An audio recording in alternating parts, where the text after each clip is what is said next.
ঈদ মোবারক তাহমিনা। আপনি জানেন যে আগামীকাল পবিত্র ঈদ উল ফিতর উপলক্ষে ঢাকা ছাড়ছেন ঢাকাবাসী। তবে আমি এখন আছি মহাখালী বাস টার্মিনালে। এখানকার পরিস্থিতি বেশ স্বস্তিদায়ক। এখানে কাউন্টারগুলোতে তেমন উপচে পড়া ভিড় নেই। গতকাল আমি যে ভিড় দেখেছি এবং মানুষের ঢল দেখেছি সেটা আসলে নেই। যেহেতু যারা বাড়ি যাওয়ার ছিলেন তারা আসলে গতকালই চলে গেছেন, গতকালের মধ্যেই। তবে শেষ মুহূর্তে যারা কাজের কারণে আটকে পড়েছেন তারা মহাখালী বাস টার্মিনালের, বিশেষ করে ময়মনসিংহ বিভাগের যে বাসগুলো রয়েছে, কিশোরগঞ্জ, শেরপুর, ভৈরব, ভাদুঘর, ব্রাহ্মণবাড়িয়া, এইসব অঞ্চলের বাসগুলো আসলে এখান থেকে ছেড়ে যায়। আপনারা দেখতে পাবেন যে এখানে টার্মিনালগুলোতে আসলে অতটা ভিড় নেই। আমি দেখতে পেয়েছি যে এখানে আসলে যাত্রীর তুলনায় বাসের সংখ্যা বেশি। অনেকগুলো বাস আসলে রাস্তায় পড়ে আছে এবং সেই তুলনায় যাত্রী খুব একটা বেশি নেই।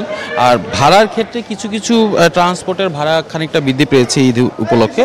আর বেশ কিছু যে সমস্ত বাস কাউন্টার সিস্টেম বা অন্যভাবে পরিচালিত হয় সেই বাসগুলো চার্ট স্বাভাবিক রয়েছে। যাত্রীরা বলছেন যে এখানে খুব একটা হয়রানির শিকার আজকের ঈদ যাত্রায় হতে হয়নি এবং বাসের দীর্ঘ অপেক্ষা রয়েছে এই কাউন্টারগুলোতে এবং কিছুক্ষণের পরপরই আসলে বাসগুলো যাত্রীপূর্ণ হওয়ার পর ছেড়ে যাচ্ছে। বাসগুলোতে অতিরিক্ত যাত্রীর চাপ এখনো পর্যন্ত চোখে পড়েনি।